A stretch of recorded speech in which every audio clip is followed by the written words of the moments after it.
안녕하세요, 안녕하세요. which is, I have to now admit, is the only word of Korean that I can speak.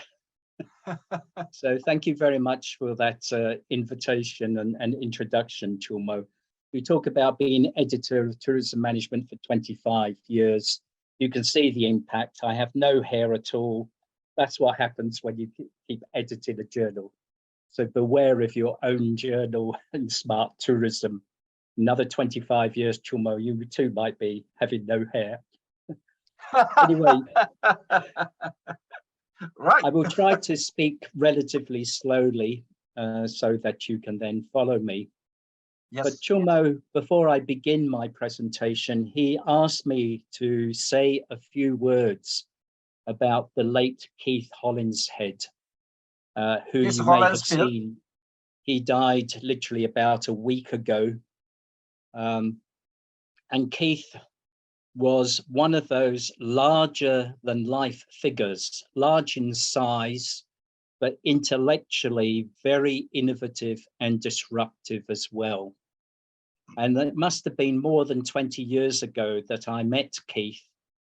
And I met him at a conference actually in Australia. And we came immediately, we hit it off with each other. And Keith once said to me, well, actually on more than one occasion, he said he wasn't really a tourism researcher. He was actually a sociologist who stumbled into tourism. But he actually did his PhD at Texas A&M, which some more than 20 years ago was certainly one of the leading, I mean, it still is a very well-known university, but it was one of the leading universities in the field of doctoral research and research with a number of quite well-known names associated with the university. But Keith always felt a little bit uncomfortable there because a lot of them were very highly quantitative, and Keith was not really a quantitative person.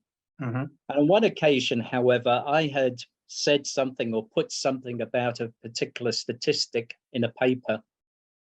And you could always tell when Keith was a reviewer for you because he had a very unique style of reviewing. And he would often write in capital letters to make a point very clearly. And we all knew when we got a review from Keith.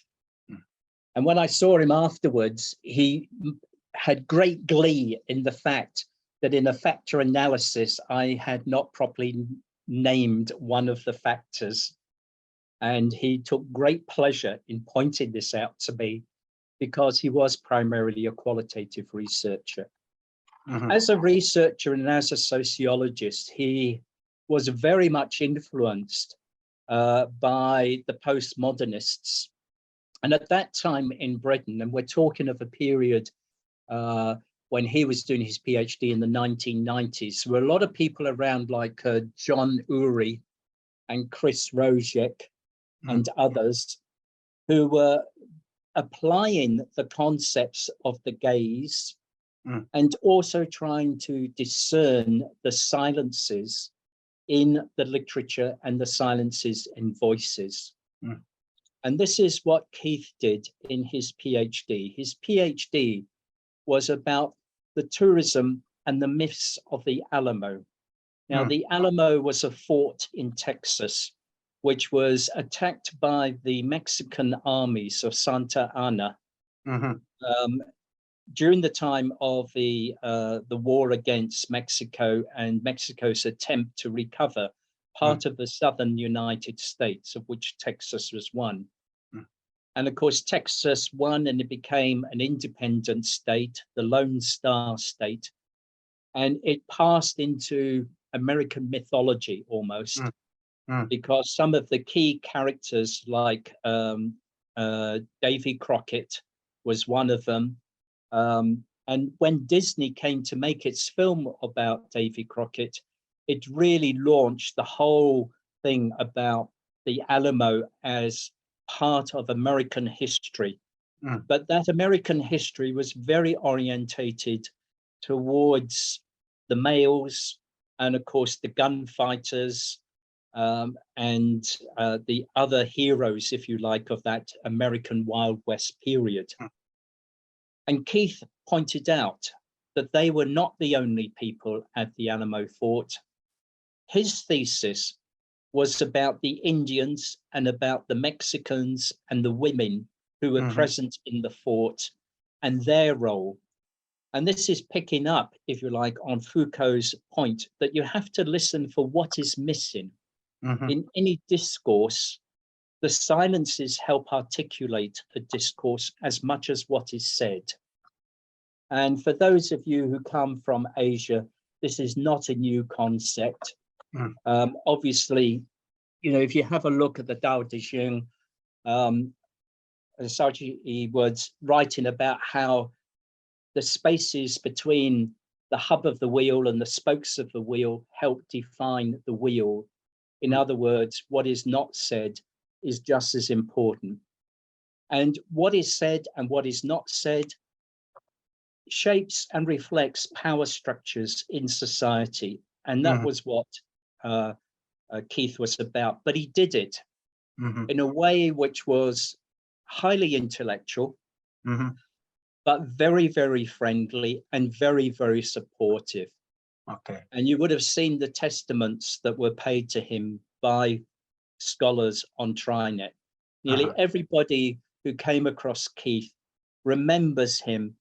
And of course, I had a common bond with Keith because, as I was saying to Chulmo, I was actually born in Wales. And much to my delight, or our mutual delight, I discovered that he had spent time in the place of my birth, which is a little village on the Gower Peninsula in South Wales. He played rugby for the local team, the Mumbles rugby team, and he used to go drinking at a pub where and Keith always enjoyed a good pint of beer. And he talked of his days with the Vale of Death beers. Actually, they were called Vale of Neath, but he changed the Neath to Death as part of his humor. And I can remember having good times with him at his home in Sheffield. And he really was a disruptor of the way in which we think. And he has had a significant influence, along with other people like Graham Dan and others, in the patterns of our thinking. And there's a lot still to be rediscovered in Keith's thinking. And he really was a giant within our field. I think under-respected in some ways because he did not churn out lots of statistically based articles. And his articles are not always easily accessible. You have to know the background, but once you do, you begin to see that this person is really a very intuitive, insightful writer about contemporary tourism in a contemporary society. And one can only say, Keith, you will be very much missed. Yes, yes. Even though we never know him, who he was, but anyway, today we a little bit understand who he was through your comment and memorable comment. Thank you very much. Okay. Well, thank you for the opportunity. Right. So, thinking about tourism recovery, TALC and SMART, when Chulmo was given the introduction, I was thinking, it was several months ago when he asked me to do this presentation. And I would certainly like to thank you for the opportunity to give this presentation. So good morning to you.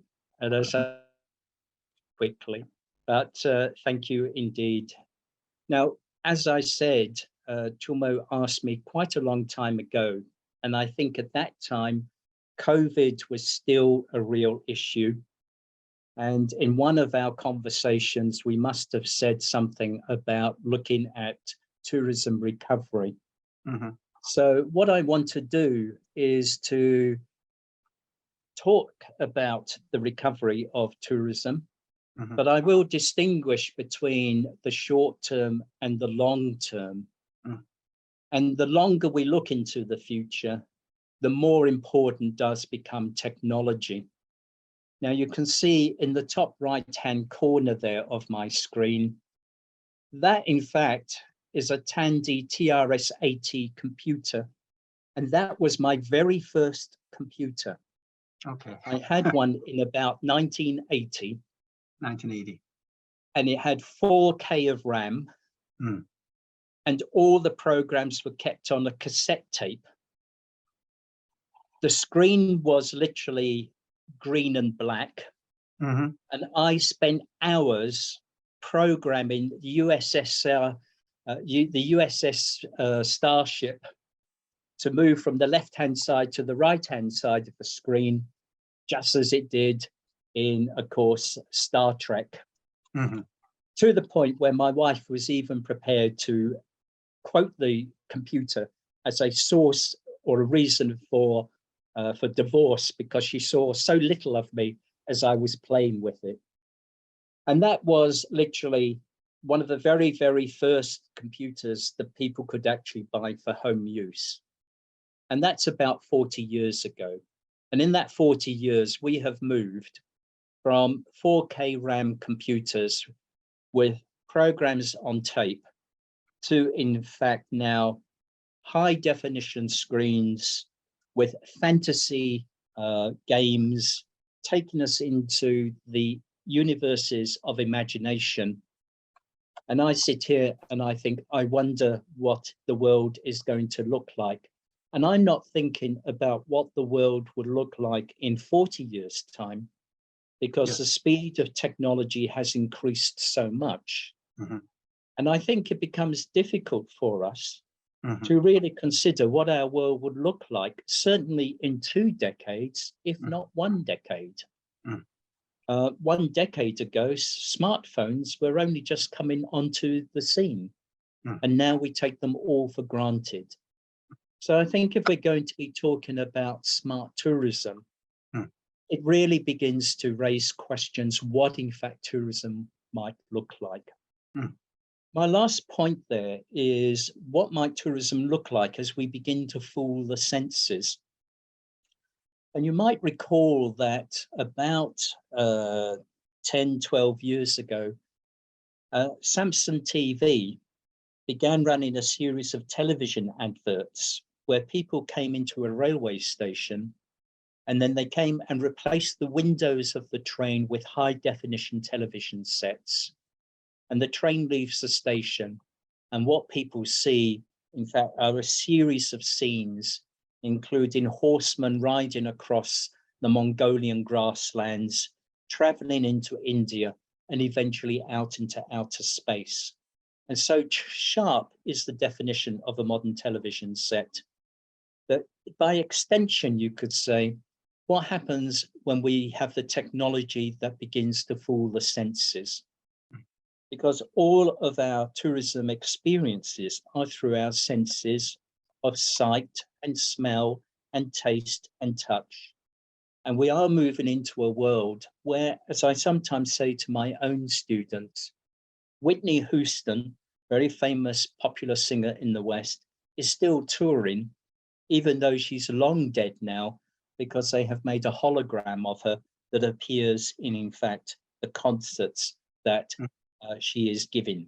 And the same thing is being done for other highly popular singers, and they're all there. And on the films, of course, I mentioned Star Trek, where we have Star Wars, and of course, the person that played Princess Leia is still being shown in the Star Wars films because we have the technology to actually place her into the screen. So one does begin to wonder, when we think of tourism attractions like theme parks, what on earth is tourism going to be looking like? In 20 years' time, will we be able to experience the wild places of the world or other worlds simply sitting in the middle of a hologram in our front room?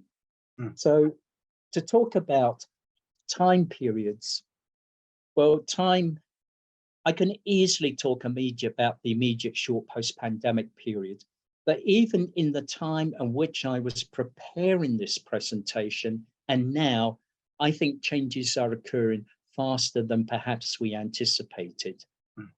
And then we talk about longer periods and the impacts of technologies. And we have to talk about the nature of those technologies, the implications for management, the implications for guests in hotels, for staff. But most important of all, I'm just going to concentrate primarily on the implications for the tourist area life cycle.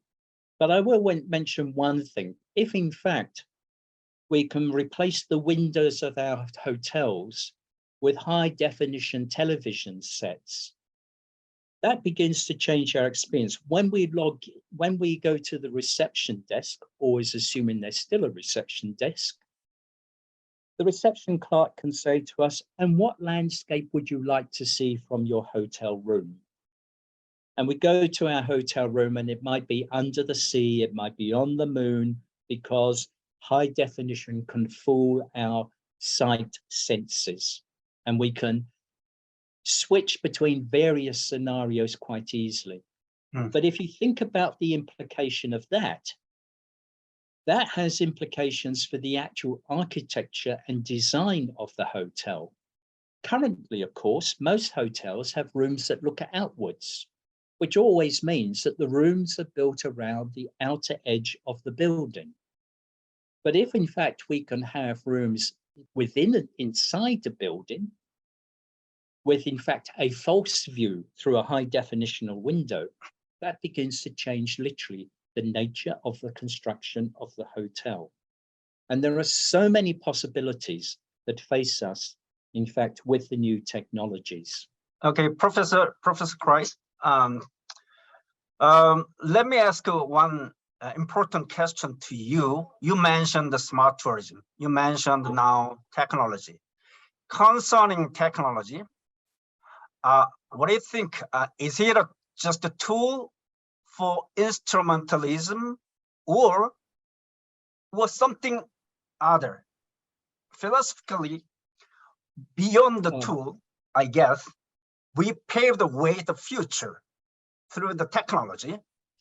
So what your thought?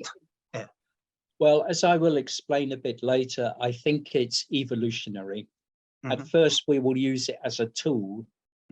But when you have a look at the advances of artificial intelligence, particularly with machine learning, that does begin to change, I think, the whole paradigm. And it moves from being a tool to something which is creative. But that's longer term. As I said, I'm going to divide this talk into time periods. And I'll mention something first about the post-COVID recovery, because, as I said, when you first asked me, we're all getting very concerned about how will tourism develop. And a lot of our colleagues have spent a lot of time saying, can we return back to the type of tourism that we had in 2019? Or is it going to be a much more sustainable form of tourism? Or will we return to mass tourism? And I think actually those who are hoping for a reset of tourism are, I think, going to be disappointed unless governments are much more proactive. We're going through a period at the moment where we, certainly in New Zealand, for example, closed down for a long period. We stopped all travel coming into the country. And it's literally only about now 6 weeks since we fully opened our borders. And when you looked at the forecast, what people were saying, it'll be a recovery from low occupancy rates. Initially, there would be some caution. People might be rather risk averse about flying whilst COVID was still available in countries. Airlines might be requiring you to show certificates of vaccination. And certainly, even at the moment in New Zealand, for flights domestically, people still have to wear masks. The other thing that would create an initial slow response was the time taken for the airlines to reassemble fleets and check airworthiness.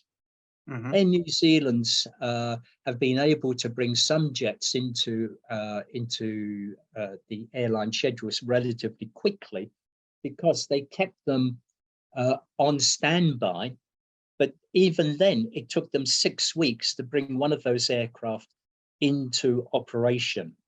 Now, when we look at North Atlantic transatlantic pattern, we now see scheduling that's about 90% of the pre-COVID level areas. Asia is a bit behind, partly because, of course, China is only flying about 8% of the number of flights that it was having in about 2019.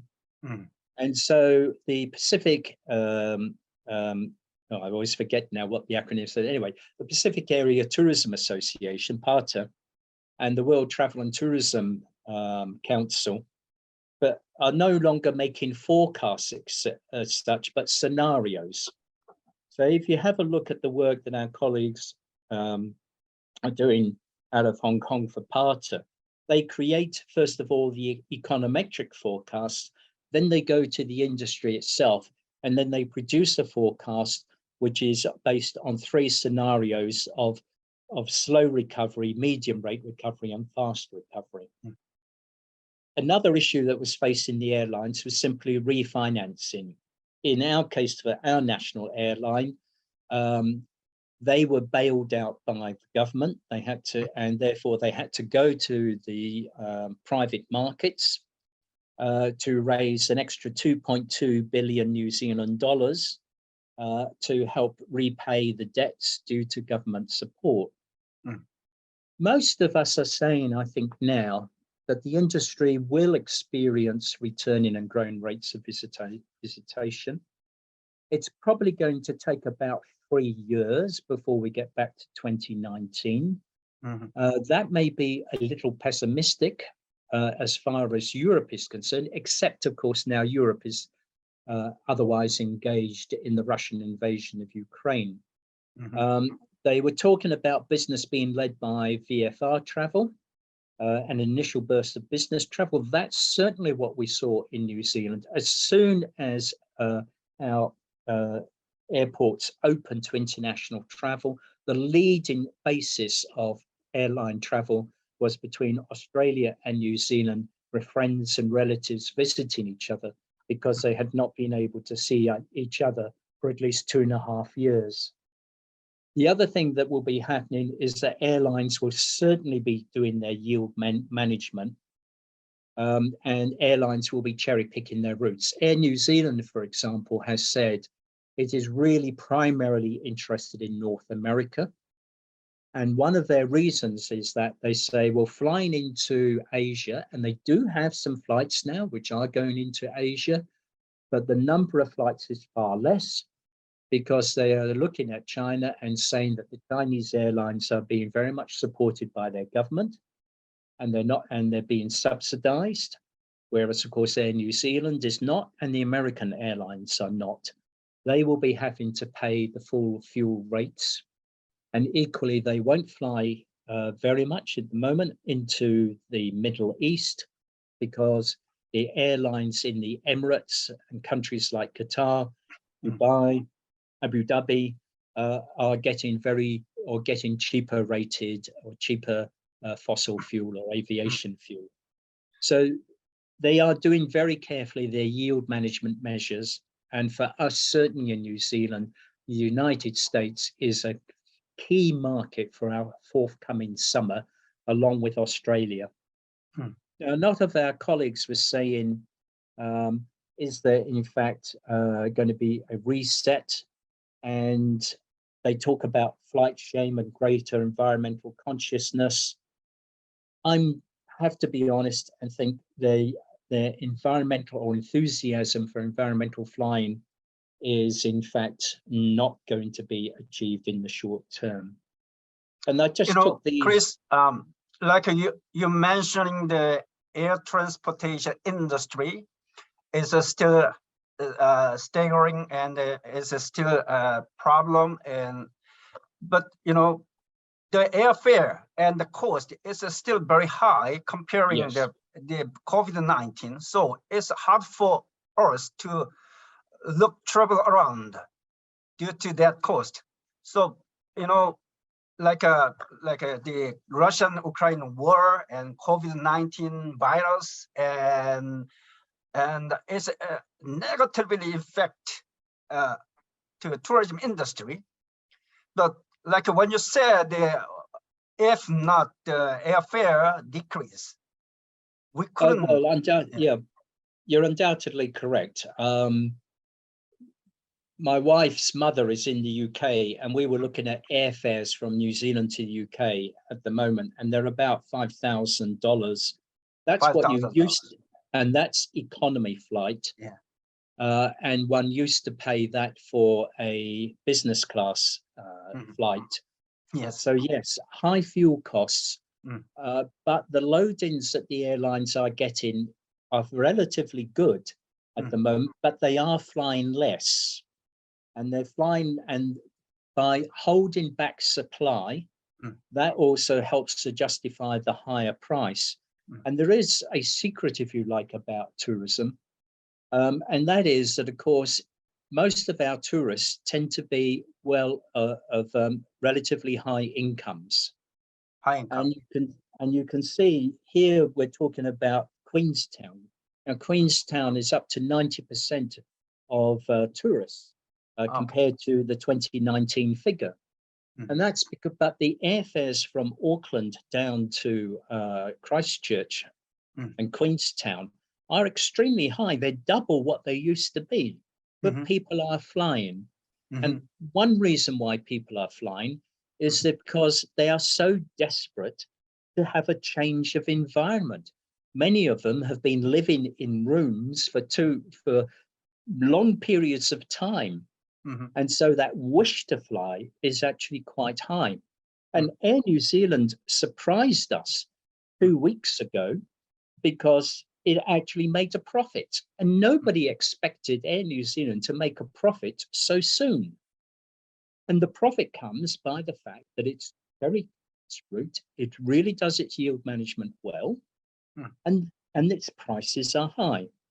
Interestingly enough, for my wife to go and visit my mother, we then said, well, what are the airfares going to be in March of next year, which is the start, of course, of the Northern Hemisphere spring.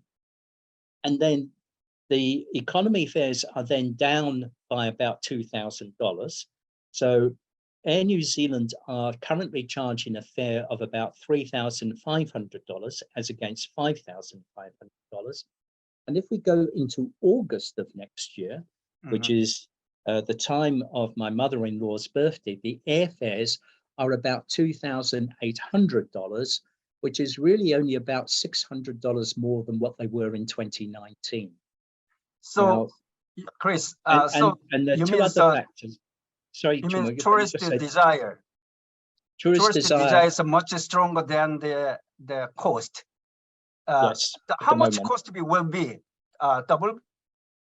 Well, at the moment, as I was saying, it's double the old airfare to get from Auckland down to Queenstown. It used to be about $400. You're now talking about $800. And if you want to try and make a very late booking, you're talking of over $1,000. But double price, but still people want to go to there. Yeah, people are prepared to pay. Prepared to pay. Equally, we've found that in the ski season, the Australians were really coming across into South Island for the skiing season at airfares which were double what they were. You got to remember, people have been, particularly in our part of the world. But however, it's New Zealand inside, domestic New Zealand, $400 goes to $800 double price, but it's still minimum. But like in international, England and New Zealand, $5,000 in economy class is quite much. So yeah, it is. It's twice. It's more. It's at least twice as much as what it used to be. So which means it's hard for us to go the international tourism due to that airfare. Yes, and if you have a look at the part of forecasts, you can see that they are forecasting growth, but there are the three scenarios, and this is why they're saying that you won't recover to 2019 levels until about 2025. 2025. So yeah, that's the forecast that before we begin. And then they say at that point, we'll pick up on the same annual growth rates as were existing between 2017 and 2019. Okay. I think, one of problems, in Korea, I can remember, you've got good train services and things of that nature. And obviously in Europe, there are also a lot of high-speed rail, and in China, a lot of high-speed rail. And of course, if you want to go away, the usual cliche is that high-speed rail is far more efficient and effective up to about 300 to 400 kilometers than flying by air. And you can see there's certainly movements between rail and air dependent on travel time. But the rail system in Korea is just like we are island, like your country. So, but people want to go to abroad rather than going around inside. So, railway system is not the solution for us. Yeah, well, certainly we're coming up into a period of school holidays, and Auckland Airport has just said they're expecting 600,000 passenger movements over the next 2 weeks. And about half of that is domestic and half of it is international. And certainly what led the return and the recovery of the New Zealand industry was the domestic demand. And here in Waikato, even during 2021, we were actually working at the levels of about 80% of pre-COVID levels because most of our tourism is in fact domestic. So our local operators, with one or two key exceptions, were not actually too adversely affected in terms of business if they had been able to survive the first 12 months of COVID. Anyway, I think there's some other issues as we move slightly into the next period of time. And what we are beginning to see in terms of sustainability is technology becoming to our rescue. They already tell us that the modern airline engines are 20% more efficient than those of 2010.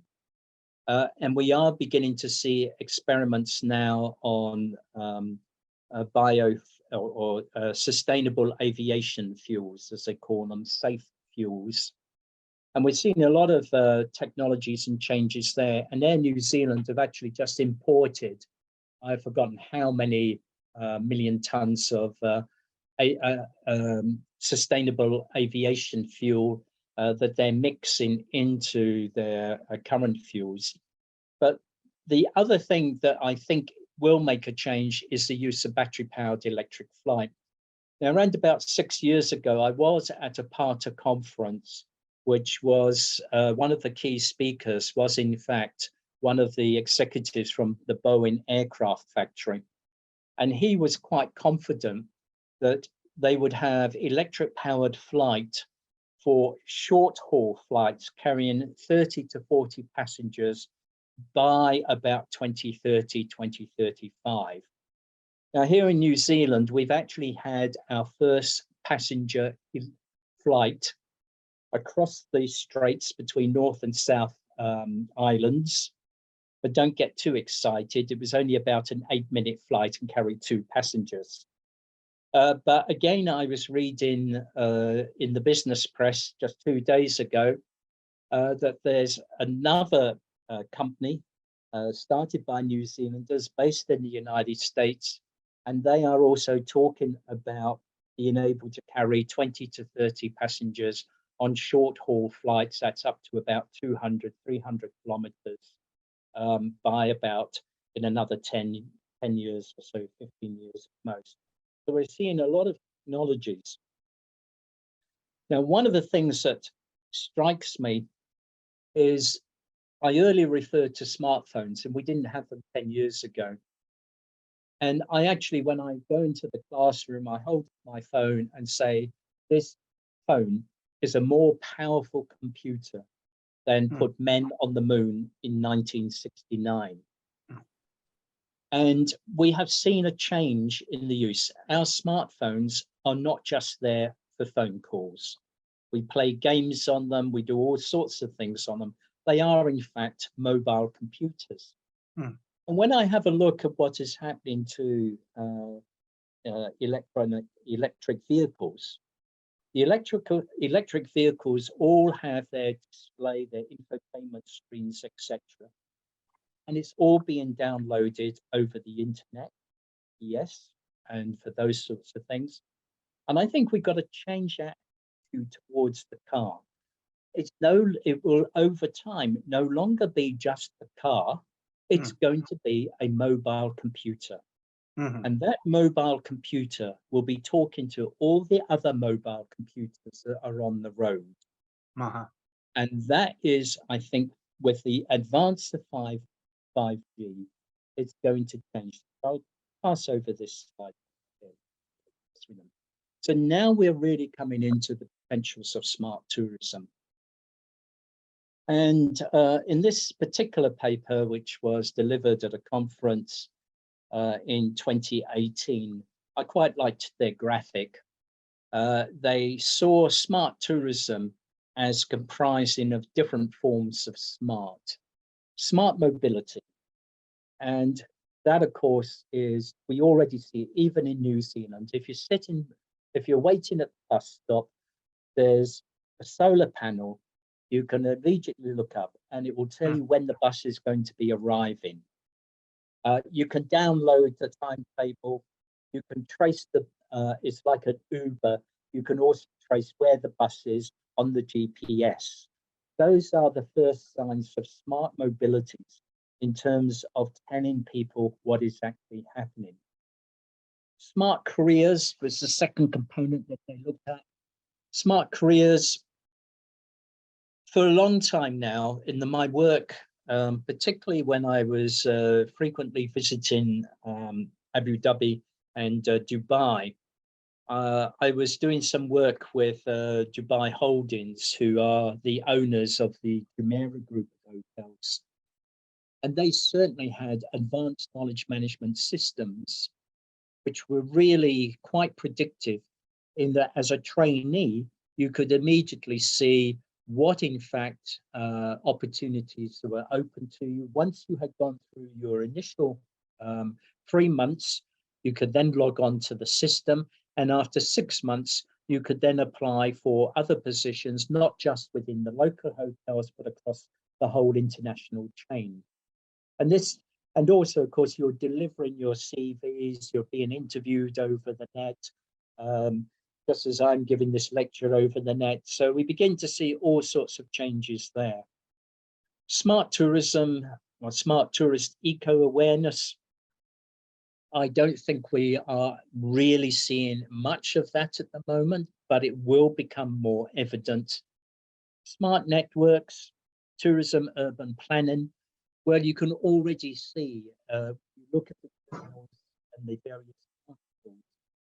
We're beginning to get the data sets which enable us to, in real time, identify points of interest. If you go on to Google, for example, and you look up a particular restaurant, they will tell you not only the star Excuse me, Chris Ryan, Professor. Yep. Your microphone probably is something strange. Okay. Okay, it's good. Sounds good now.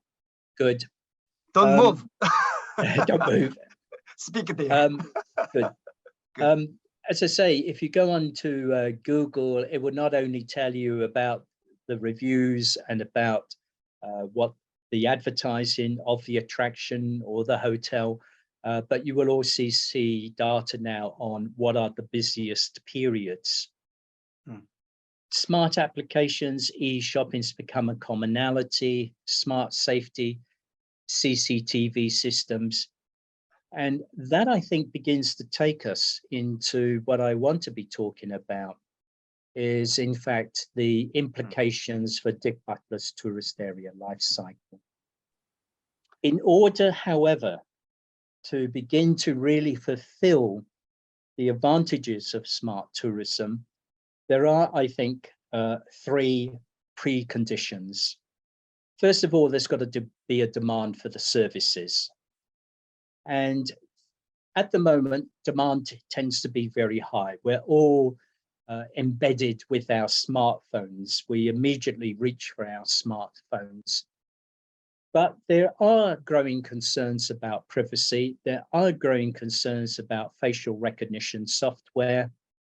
And there are movements, particularly in Europe, about increasing the protection of privacy. Mm-hmm. And if you do that, of course, you are reducing in part some of the advantages of management of flows of people. Mm-hmm. We don't really know quite how to integrate smart tourism. It's slowly beginning to become aware, or we're beginning to be aware of what it can do. And I think we won't really see that until we have full 5G services. Now, I know Korea is in advance of us. Here in New Zealand, we are introducing 5G services. 5G services are just coming now to Hamilton, where my university is located. 5G services have been available in Auckland now for about 6 months. But we really need that ability to have seamless live transmission of data. The problem about that is it then begins to be mounting faster than the human brain can actually take advantage of. And that then takes us into the next stage of, in fact, artificial intelligence having the ability to utilize all of those data in live forms. And we're not quite at that stage yet, but I think certainly within the next decade, we will be moving into that stage. Professor Chris Ryan, I have a question for this slide. Like comparing the past, your young junior faculty era and now is quite different. Like when you said we are using Google and smart application and facial recognition and data analytics and such as metaverse world, AI and AR, VR sort of things. You know what? Those technology actually are all coming from engineering section or field, and they are quite well dealing with those kind of application and technology.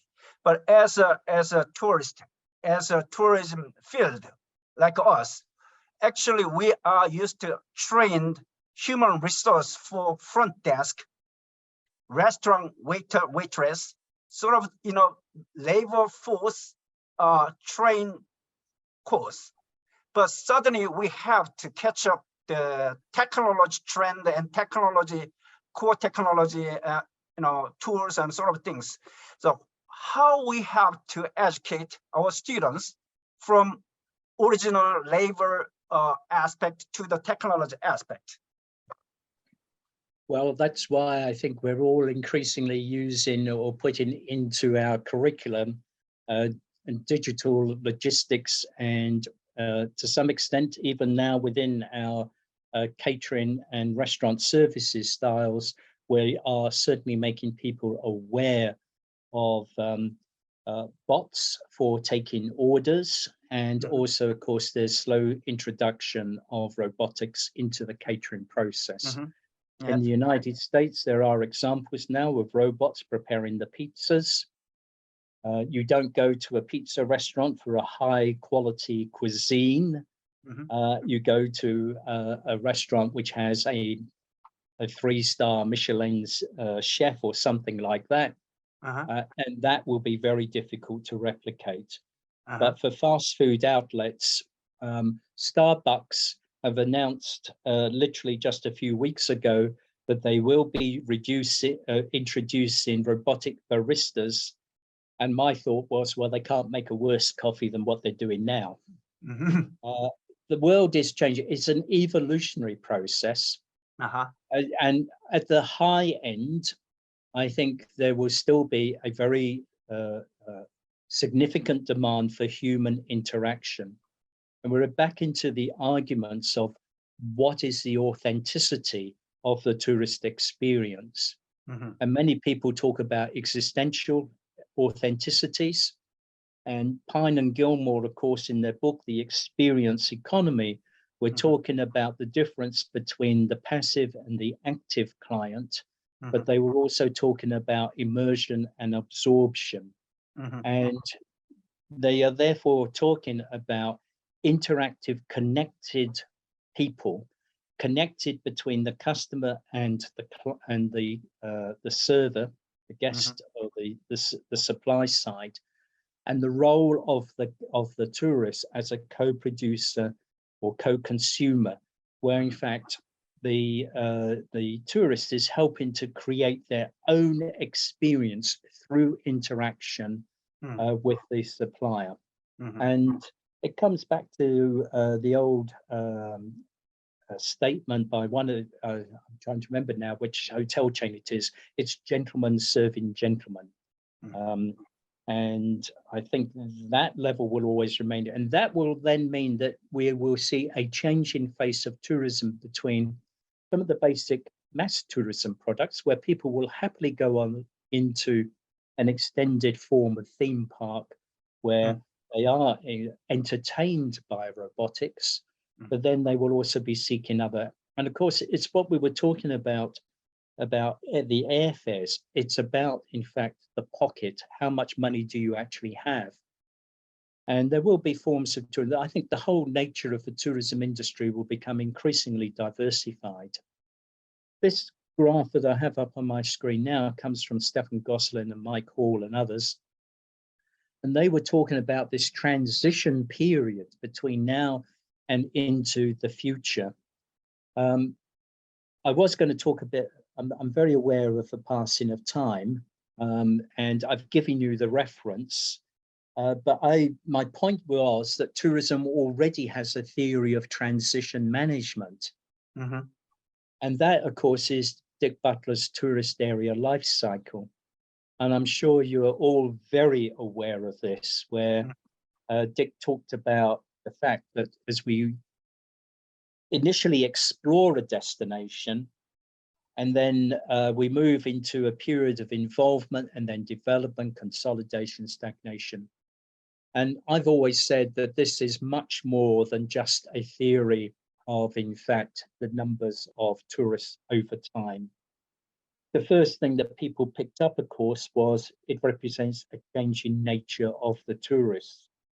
And of course, Eric Cohen very famously talked about the drifters, and then he talked about the independent mass tourists, and then the organized mass tourist. And of course, Doxy, was it Doxy? No, Sinus Senior Time, but we talked about allocentrics and neo-allocentrics, and at the opposite end of scale, different types of tourists looking for different things. I think it even extended actually the theory much beyond that, which is now subsequently being explored.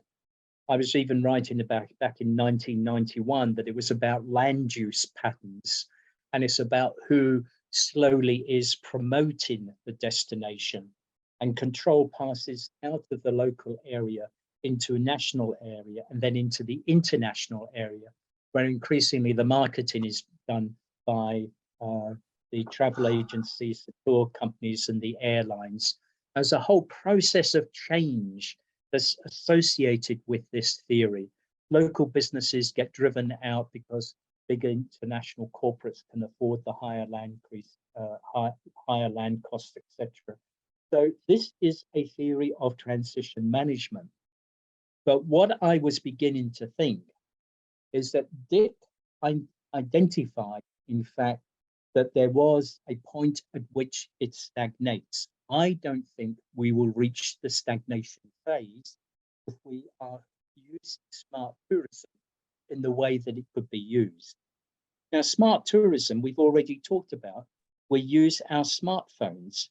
The exploration stage, the way that Dick was thinking about, included people actually visiting a place, exploring a place, and connecting with local people.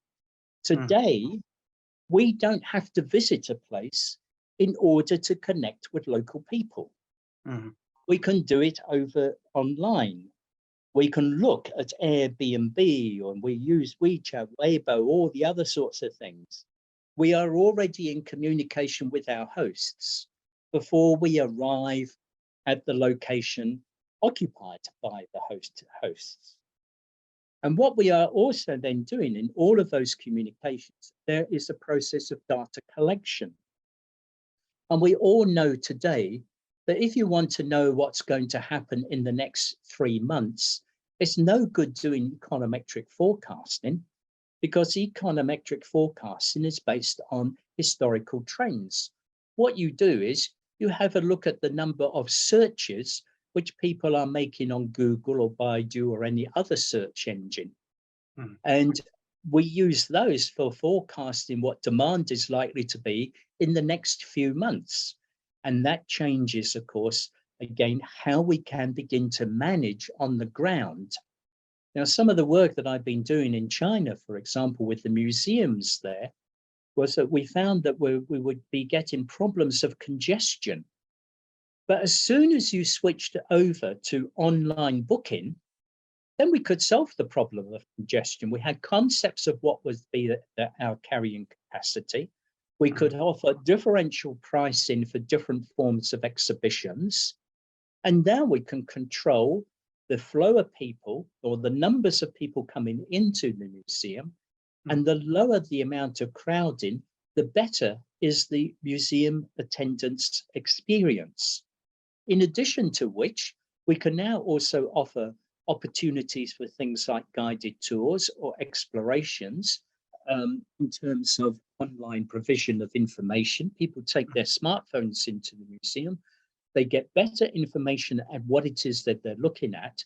And again, we're beginning to see that you can enhance the visitor experience through the use of existing types of technology through the data collection.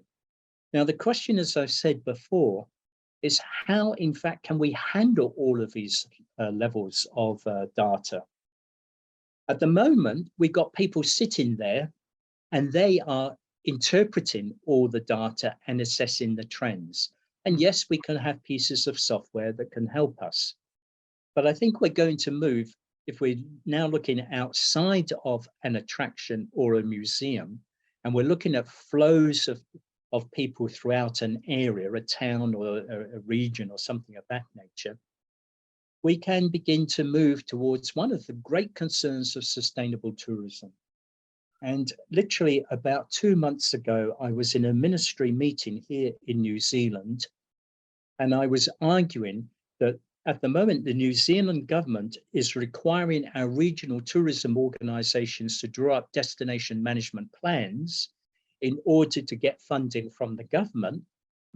The argument that I and some of the RTOs were putting to the government is we want a national plan because we have issues.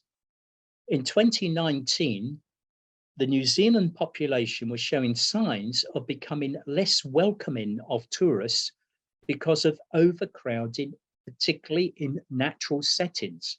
The most famous being the Tongariro crossing, which is a track that goes across Mount Tongariro, across a geothermal field, up into the mountains, and it's fantastic scenery, etc. But the whole experience is spoilt when they see a whole stream of people in front of them following the track. People don't want that. They want, if you like, a more unique experience, and we got to handle the flows of people. For that, we've then got to be talking about quota systems, and quotas are both in terms of numbers and in terms of time. Currently, we don't have the tools for creating the handling of that. But as we move into the accumulation of data and the ability to control in real time through uses of an advanced, of AI and ML, we begin to change the scenario. So data coordination through the Internet of Things then becomes existing, and we then move into AI management. Now, saturation was a key point on Dick Butler's original life cycle scale. What happens if, in fact, we do not reach saturation because we are able to control those flows of people. So the whole idea concept of growth and decline is now beginning to be abruptly disrupted because we do not move into a stage which creates a decline through degradation of the environment, overbookings, congestion, and things of that nature. So the communication is currently through social media and personalized marketing through our smartphones. We can then move to on-site improved management. We're already seeing articles where in fact people are mapping the hotspots, etc. We are already beginning to see the signs of traffic control. And that if you go to increasing number of cities, they have better traffic control through CCTV cameras, particularly if we then start moving into cars talking to each other, as we will do, where they find alternative routes. And so you can see we're beginning to change the whole pattern that is associated with Dick's with his tourist area life cycle. Now, Dick is no fool. I mean, I know Dick, and he's a great guy in many ways. And he has changed recently, or now in 2021, some of his views about the tourist area life cycle. And this was one of the graphs that he said COVID will lead to obviously a drop in the numbers of visitors. So we have a big drop in 2020, and then we have a very low level, and then slowly it recovers. And then he saw it basically carrying on as before. And it's the carrying on before that, of course, concerns many of our colleagues who are saying the world cannot take an ever increasing flow of visitors. Now, what Dick also pointed out was that we could have different rates of recovery. And so we could carry on as before, and then we could reach a point akin to the previous level, where in fact we have saturation and degradation environments, duplication of product. So the only way of choosing between a product is by reducing price. And when you reduce price, you reduce profitability, which reduces the ability to reinvest. And so we move into a decline stage. Or he says, we begin to then impose controls, and we have, if you like, the same cycle of repetition, but at lower levels. So basically, he still sees the same pattern. I'm saying that, in fact, it is possible that stagnation can be avoided by better management systems. In short, we never reach this critical range of capacity. Now, that doesn't necessarily answer, and it goes back to what Brian Wheeler was writing about in, I think, the second issue of the Journal of Sustainable Tourism, where he came out with this brilliantly entitled article, Ecotourism or Ego-tourism. And the point that he made, which had also been made by travel writers like Jan Morrison. Jan Morrison has said, tourism is like a cancer spreading across the face of the globe. It takes places, it overconsumes, and it degrades them. The problem is if we basically halt at the consolidation stage, we are not going to be able to cope with the increasing demand for tourism. But again, this is where, in fact, smart technologies can come into play, because we have the smart technologies, or we will have, where we can begin to fool the senses. Remember, I talked about fooling the senses earlier. And we can have new experiences in our local places. And I'm already beginning to see that. I can go into our shopping mall and I can see people playing games with their 3D goggles on their faces.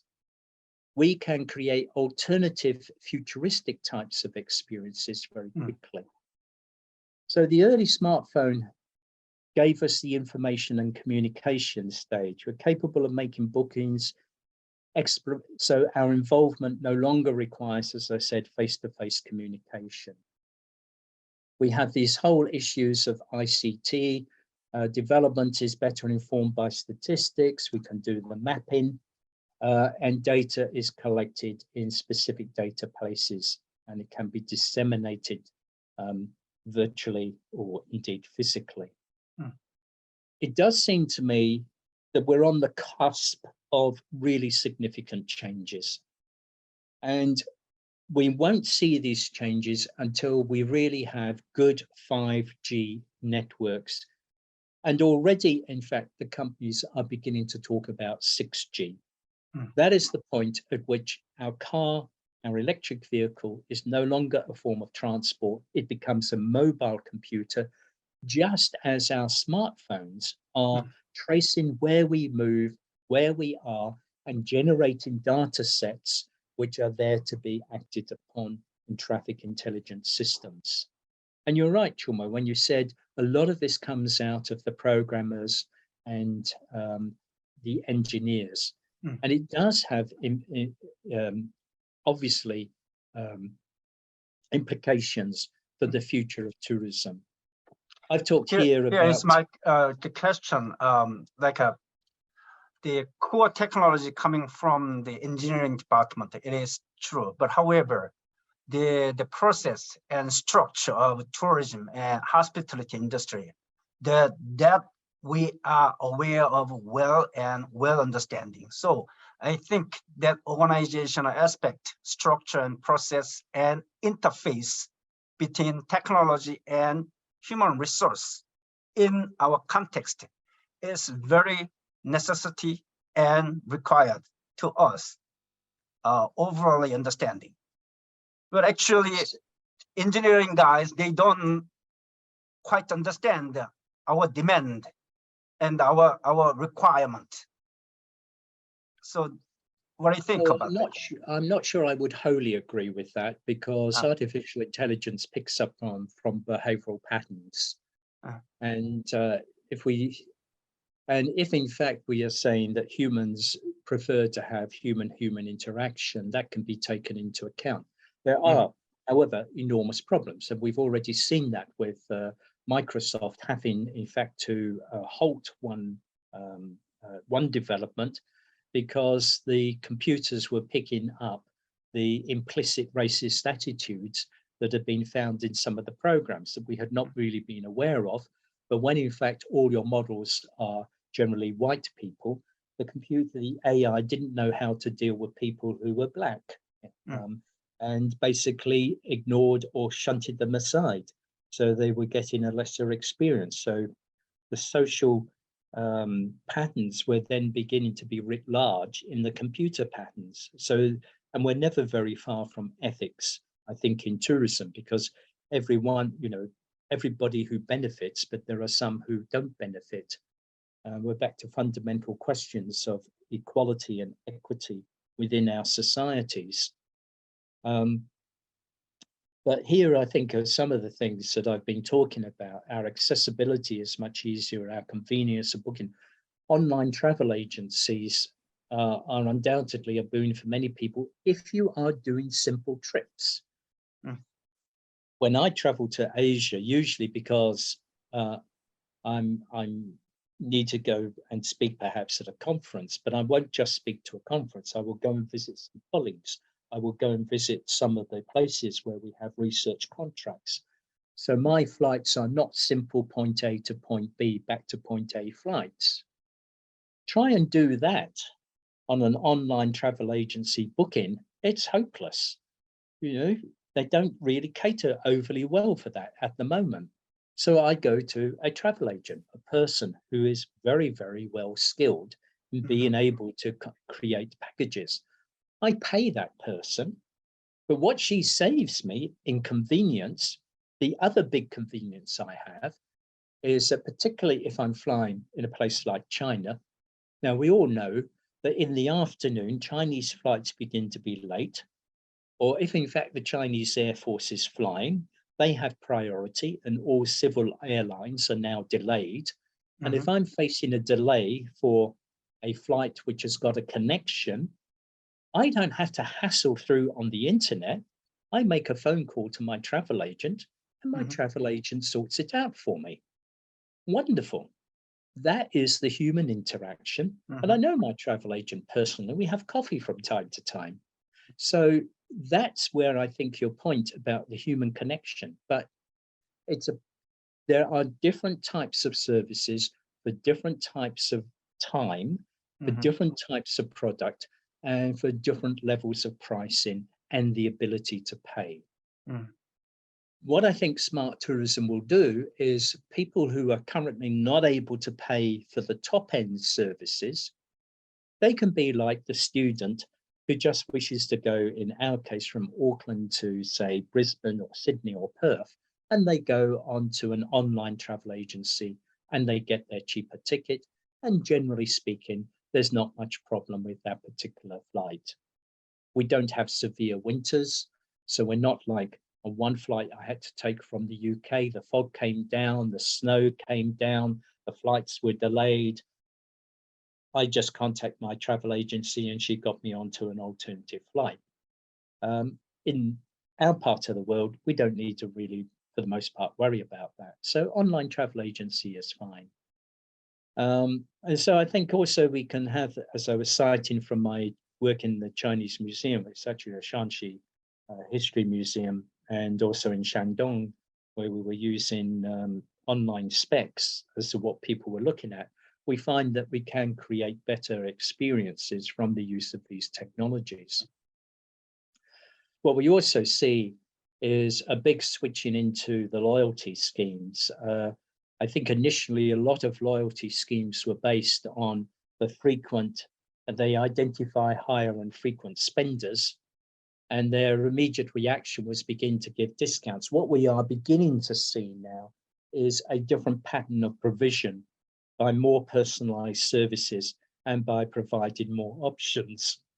And again, interestingly enough, I was reading one of my lectures and talking about the online travel agencies that TripAdvisor is actually, funnily enough, beginning or thinking about developing higher level services, which is almost like going back to the conventional travel agent role, where they will provide you with a specific person whom you can contact for creating changes in your itinerary. So it's perverse that, you know, TripAdvisor, C-Trip and others work on the basis of mass movements, which gives them the ability to control prices more, squeeze sometimes the suppliers by reducing commission rates to the suppliers, offering cheaper prices to their clientele, but increasingly, the more frequent spenders of flyers, the more higher spenders want personalized services. So they're now having to go and retreat back into the more conventional travel agent role. It's a paradox, really, but this is the sort of thing that is actually happening. What I've been talking about are things which are visible and foreseeable now. What I'm not sure is what's going to be happening beyond the stage where we are really moving into AI. I have a good colleague, of course, you may have heard of, Ian Yeoman, down at Victoria University, who runs a journal, was it the Journal of Future Tourism or something? And quite often you think you're actually reading science fiction. And I think the key issues that are here in terms of where is the destination, because if we can begin to fool the senses, the question is how strong is the need for authentic? And I've just been reading an article by one of our Australian colleagues, Sarah Gardner and her colleagues, and they are basically saying, in effect, in the postmodern world, there is no demand for original authenticity. It's all about existential authenticity. And I begin to wonder whether, in fact, tourism, gaming, and even pornography are beginning to merge into sets of virtual realities. It's the sort of things that you see on some of the computer games, like Grand Auto Theft. One of the interesting things, I think, is that around about 2000, Andrew Ioannakis and Heather Gibson built on Heather's original PhD thesis And they talked about the segmentation of experience according to the roles that are adopted by tourists. Most of their roles that they were ascribing to tourists were associated with life stage. But I'm beginning to say, I wonder if in fact, what's going to become more interesting is segmentation based on the imagination of the tourists. If we can imagine future worlds, what type of future worlds are we wanting to play in? And I'm beginning to really, this is really going out 20 years or so, can roles be like opiates? Because what we are in danger of doing is decoupling place, and that's decoupling our attachment to reality to an attachment to experiences which may be virtual. And that really does take us into the science fiction that Ian Yeoman has sometimes written about. I have no idea, I'll be dead by then. But my last couple of slides, when at one time I was quite like the novels of Michael Moorcock, who was a science fiction writer, but Michael Moorcock is not your standard writer of adventure. He links all of his novels together, and the final novels he called were the dancers at the end of time.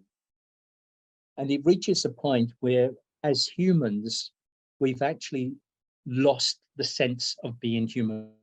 We are as magicians because we can think of things, and the virtual reality produces it for us. And it's a very dysfunctional form of society. And I think when we are beginning to talk about ML and AI, we have to look at those learning biases that can be found in these programs, as I mentioned about the issue of racism in the program that Microsoft did. It's an issue also about the logicality and rationality versus the affective and the emotional.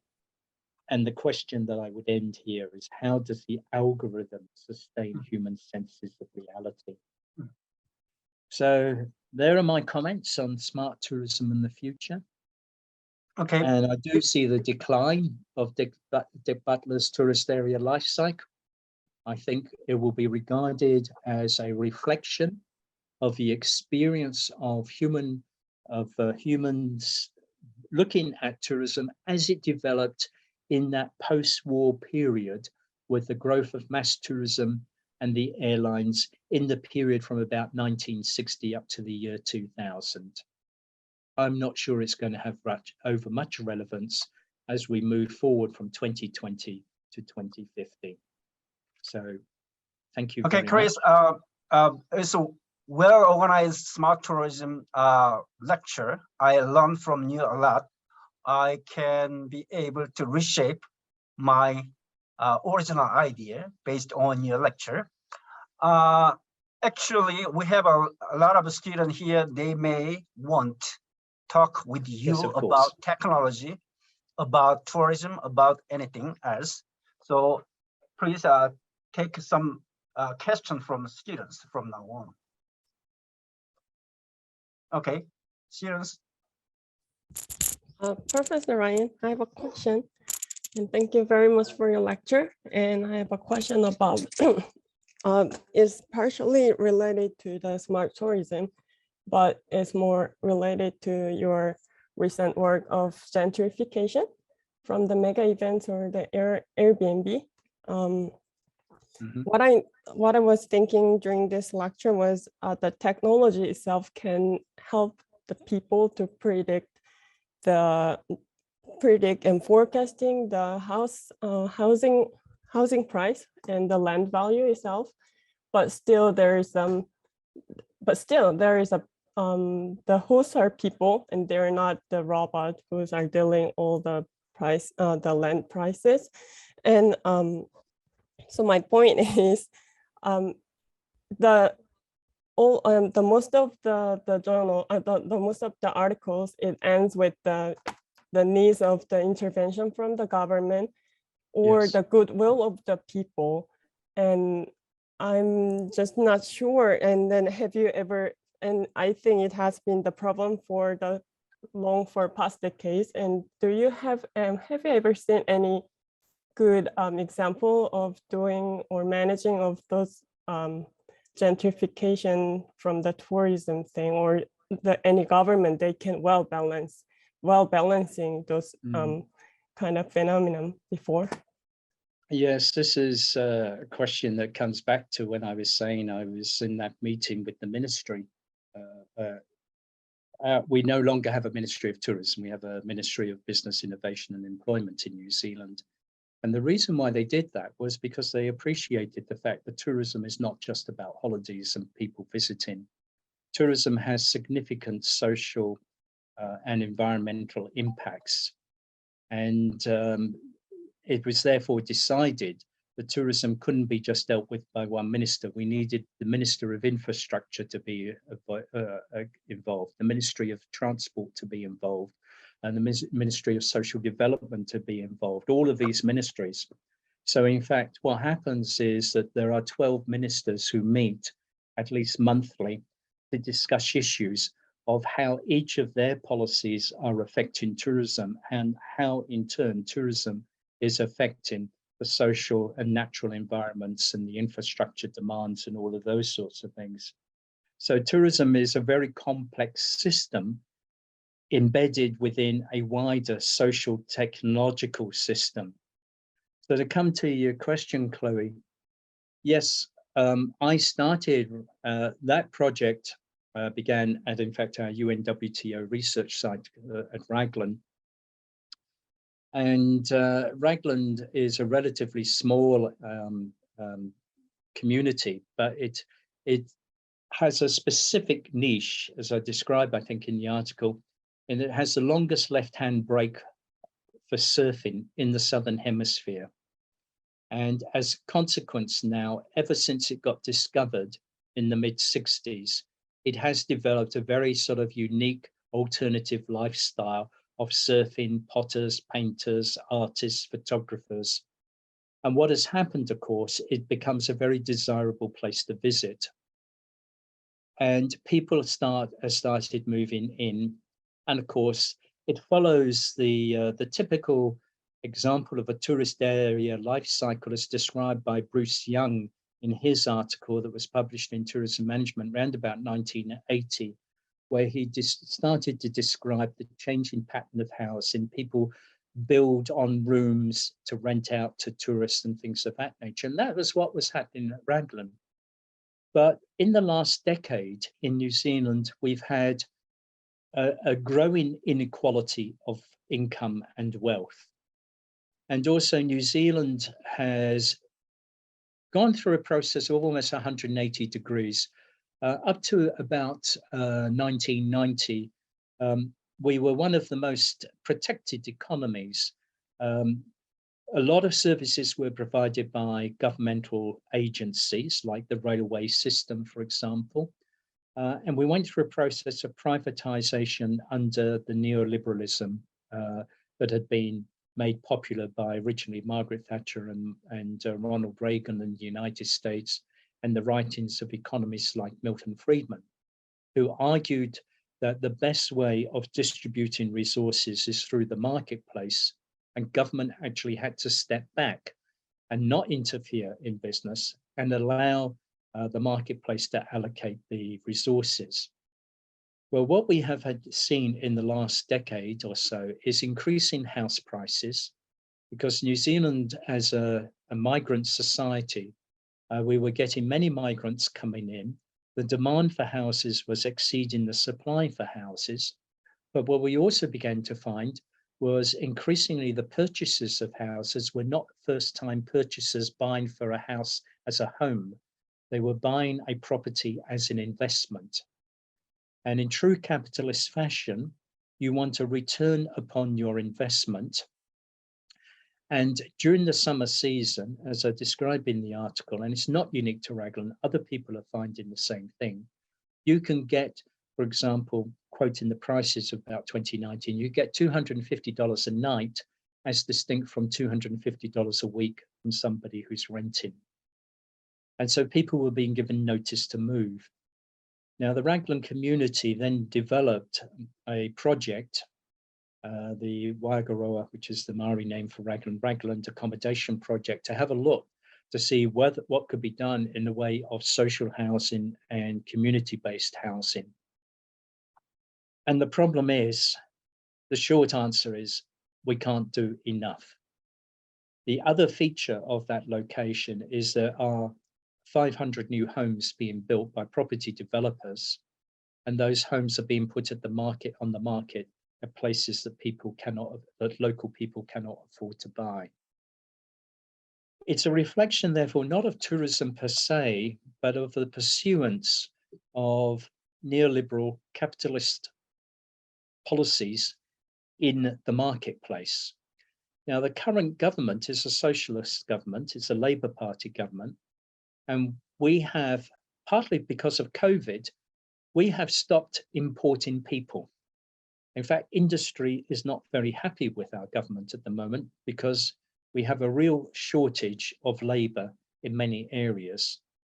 And the government is now slowly beginning to relax the conditions. But what it has meant is our housing starts have now begun to exceed the demand for new housing. So house prices are starting to fall. A lot of property owners are very unhappy about that because it means they can't charge as much for rent. And that is the way in which the marketplace works. It works on the forces of demand and supply. And the only way of breaking the cycle is to have a government which interferes in the marketplace. Now, back in the early 1940s, we had a Labour government under a guy called Savage, and he built an awful lot of council housing and social housing, and that's how they solved the problem. But since that time, we have never had a government that is willing to do that until the present government. But the present government is now facing an election next November of next year, and the opinion polls are very evenly divided. And there are a lot of people who really do not like the present government. They don't think they managed COVID particularly well. They're unhappy about the labour market. They don't think the New Zealand economy is performing well. And yet in the last quarter, the New Zealand economy grew by 1.7%, which is one of the better performing economies. There's a lot of, we're moving into a world where the image and the media that you listen to is becoming very important. And we have independent radio stations that are very much on the extreme, well, not extreme right, but are right of centre and do not have a good word to say about the current government. And it's a repetition of what we've seen in the United States. If you thought Trump was great, you listened to Fox News or watched Fox News, and you never watched any other news. If you thought Trump was awful, then you watched MSNBC or CNN, and you never saw any other alternative viewpoint. And you end up with a polarized society. And I know I'm going away from the subject matter of tourism here, but it is not purely a tourism issue. Tourism is part of a wider system, and social media is beginning to create divisions within our society. And we are seriously having discussion. We are seeing a decline in performance by school children.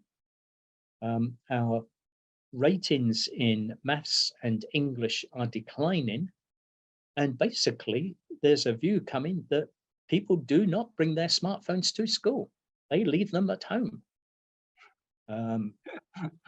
Okay. They are a disaster. Chris Ryan, we are well understanding the overall world of economic situation and especially the COVID-19. But now is talking about the New Zealand case. We are learning from you about how New Zealand goes can I on. ask? Chloe, Anyway, I didn't really answer your question, did I, Chloe? But that's the background. Okay. Thank you. It's quite knowledgeable, about New Zealand. Anyway, let me ask. That pattern is being repeated. Okay, other questions from other students? Yeah.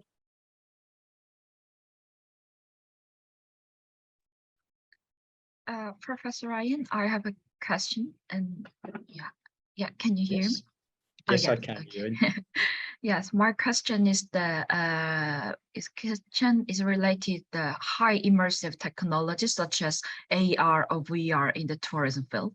And as I know, many researchers said the high technology induced tourist interest in visiting a specific destination because AR, VR is very interesting to the potential tourist. But for my experience, the high technology, the high immersive technology makes me already understand the destination, such as the museum, specifically the museum, such as a Louvre Museum or the British Museum. So I guess that high immersive technologies, on the contrary, decrease the interest in the visiting a specific museum. So I just wonder your opinion in this perspective, the negative effect of high immersive technology to the tourism field.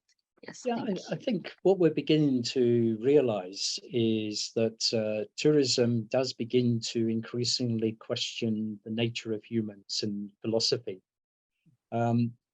One of the theories, of course, that lay behind the old classic Graham Down push versus pull is that we are motivated by curiosity.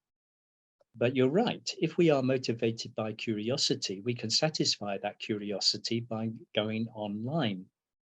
And I'm currently writing a book actually on visitor experiences, on insights from psychology. And what we're beginning to observe is that Eric Cohen and Scott Cohen wrote a paper about hot authenticity and cool authenticity. And I don't know whether it was they or another pair of researchers, I can't remember who, talked about going to the Eiffel Tower. And going to the Eiffel Tower was actually quite boring. The objective authenticity was boring because they had seen the Eiffel Tower many times before. And I've often said to my class, there are 40 imitations of the Eiffel Tower around the world. You can see the Eiffel Tower in Las Vegas. You can see the Eiffel Tower in Shenzhen, and there are 38 other Eiffel Towers. And you go and you look at it and you say, oh, it just looks like the pictures I've seen. So the original authenticity is boring. But then people then say, what about the experience of being there? And of course, what we know about some tourist markets is they are drawn to the iconic in order to say, I have been there. And we see this very clearly when I go to Hobbiton, which is where they filmed The Lord of the Rings. I don't know if you're familiar with this series of films. They seem to be on television all the time now. And I see lots of Asian tourists arriving. They all get out, they've got their cameras, they go to the big signs, they take a selfie. Some of them go on the bus tour, some of them don't. But they have recorded and enhanced their sense of being by saying, I have been there. Although I have to say, I do wonder how many times they actually look at the photographs later. I think you're right. We become jaded by what we see. The late Richard Prentice used to say that tourism wasn't a search for difference, it was a search for the familiar, by which he meant that we've seen the Mona Lisa on biscuit tins, lids, and pictures and postcards, but should we go to Italy, we will still queue up to see the real original Mona Lisa, just to say we have seen it. So it raises issues about what is our relationship with the authentic. But my thesis in the last few slides is that we can, in fact, break the bounds or the ties between reality and the authentic. For a long time, I've been saying to my students, if you want to see the real Tutankhamun's tomb, don't go to the Cairo Museum because time has dulled the colors. You won't get the real experience. Go to the Luxor Casino in Las Vegas, take the river trip, because when you then see the tomb, you see a replication of all of the original colors. And in the work that I've been doing with the Terracotta Warriors Museum, of course, what they are, when you go to the Terracotta Warriors Museum in Xi'an, and you walk through up towards the pits, there are private enterprises outside where you can have your photograph taken with a warrior, but not the gray muddy color. No, the original highly painted colors, because they were highly painted. And of course, the reason why they don't excavate anymore is those colors actually fade very, very quickly when they come into contact with air. So what are you seeing?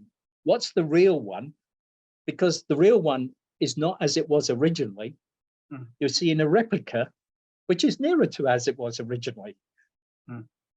So it becomes philosophical as to how important to you is the authentic. William Wordsworth, who was an English poet in the early part of the 19th century, in one of his poems off London Bridge says, "If you are bored with London, you are bored with life." I sometimes think we are in danger of becoming bored because it's easily accessible to us. And if we have an innate curiosity for continuous change, what does that change force us into? And when you have a look at some of the modern gaming, it forces we engage in fantasies. And hence my comment that in the longer term, we see a combination of tourism, gaming, and men being men, and all sorts of things, pornography as well. We dream up incredible, fantastical things, which we don't do much for human pride. Okay. So I think you have a very, very, very, very valid point, Yaron. Yes, that's a very good point. Thank you. Okay. We're going to take some more questions from students. Let's practice original native English accent with Professor Chris Raglan. Professor, I have a question about the application and integration of technology in the hospitality industry.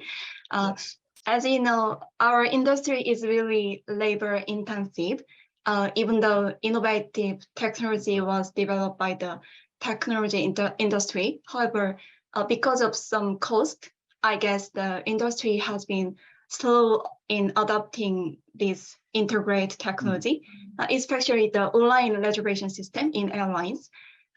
So everyone knows the importance of the whole integrated system to manage customer information, but I guess still in practice, it seems to not easy to use integrate and innovative technology from the perspective of staff there. Thus, can I ask your opinion on the ideal direction of this integrate and innovative technology in the hospitality industry for smart tourism? Yeah, well, a very famous report that came out of Oxford University. Professor Chris, Oh, you will you can't hear move? it. Okay.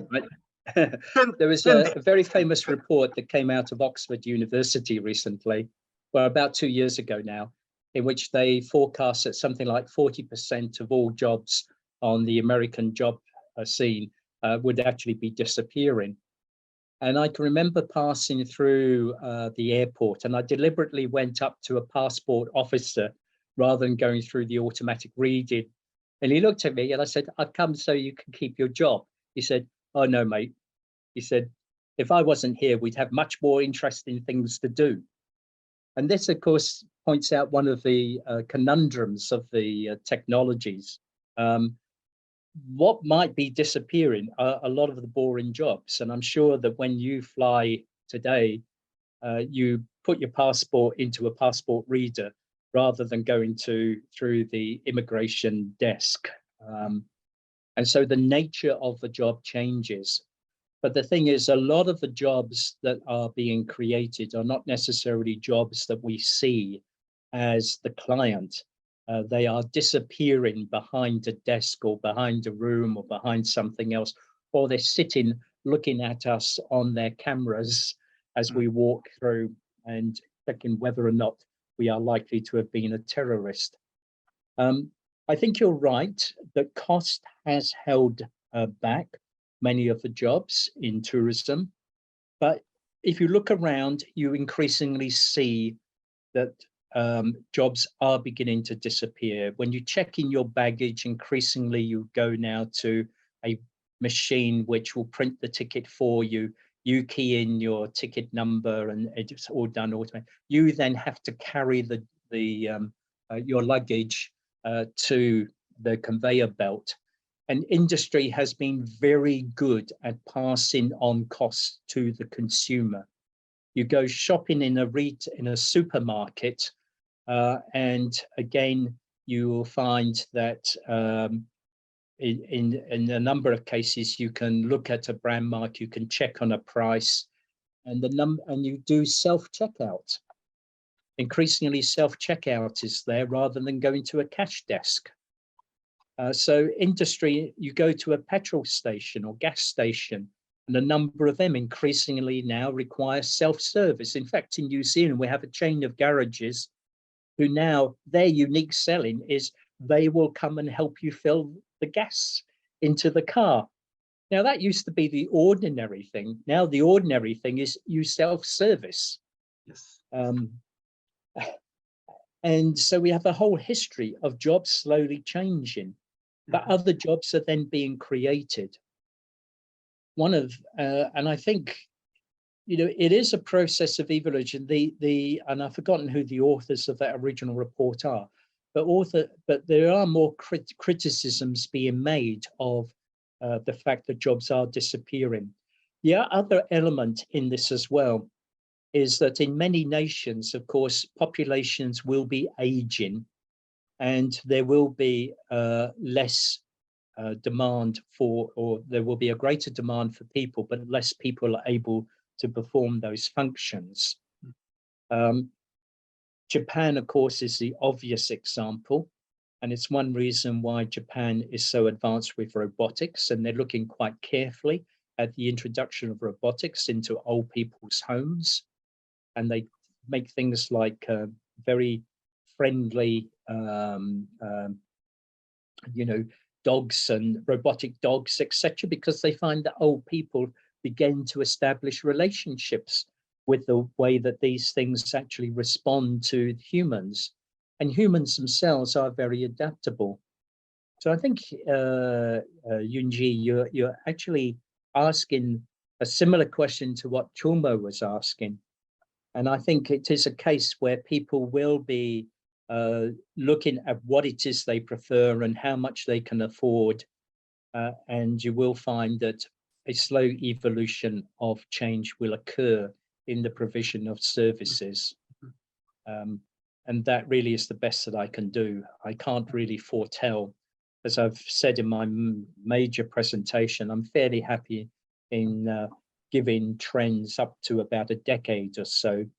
But you've got to remember, in one decade, we've moved from mobile phones to smartphones, and then we'll be moving into, in the next decade, into increasingly the virtual realities will no longer be simply responding to a pair of goggles on our faces, but in fact we'll be moving into holographic projections, one suspects. But and Professor, our cars will be anyway, mobile computers. Anyway, there are trend all relation to closely technology. So without technology, I think is going to be a driver. Yes. And so technology is going to be the only answer in some ways to the problems of environmental degradation. yes. So technology, data, application, and human beings, how we integrate appropriately into the task. Yes, and isn't it true? It's a cliche that in education now we are training or educating people for jobs that that don't yet exist. Mm.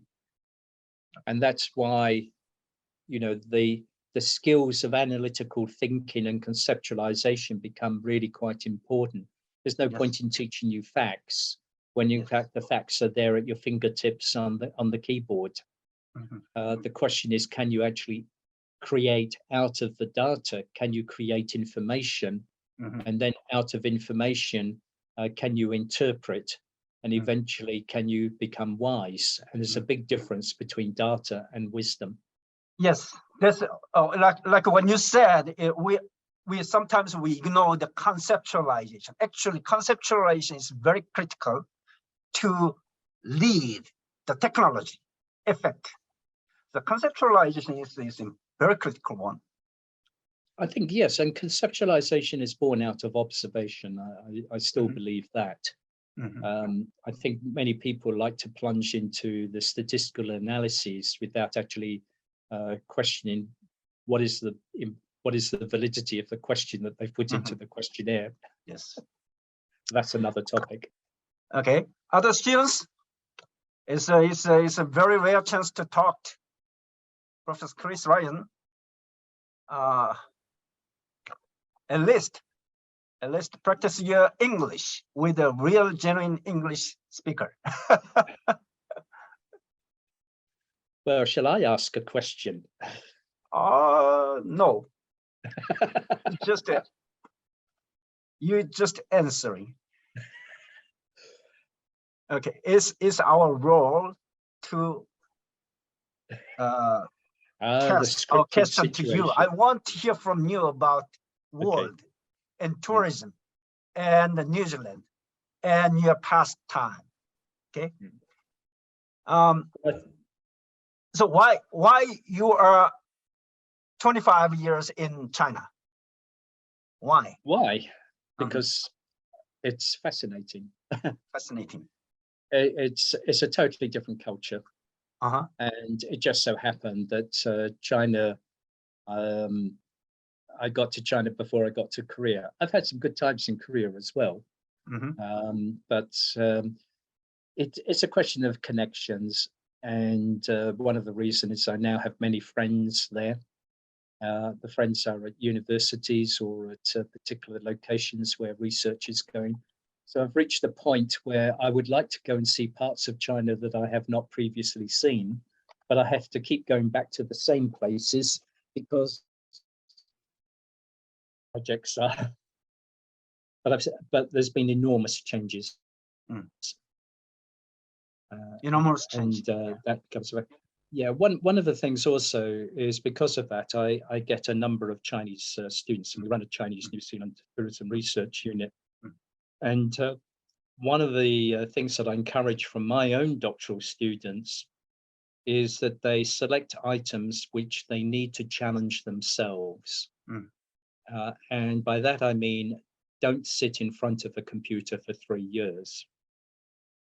Yes, I know there are people who, you know, if you're an economist and you're going to be looking at something, you put all your data is there, and you spend 3 years trying to analyze it and learning about analysis. For my doctoral students, I like them to go into a different society, immerse themselves in that society, become a member of society, because what you will find when you are asking questions, most people have got good social skills and they will respond to your question.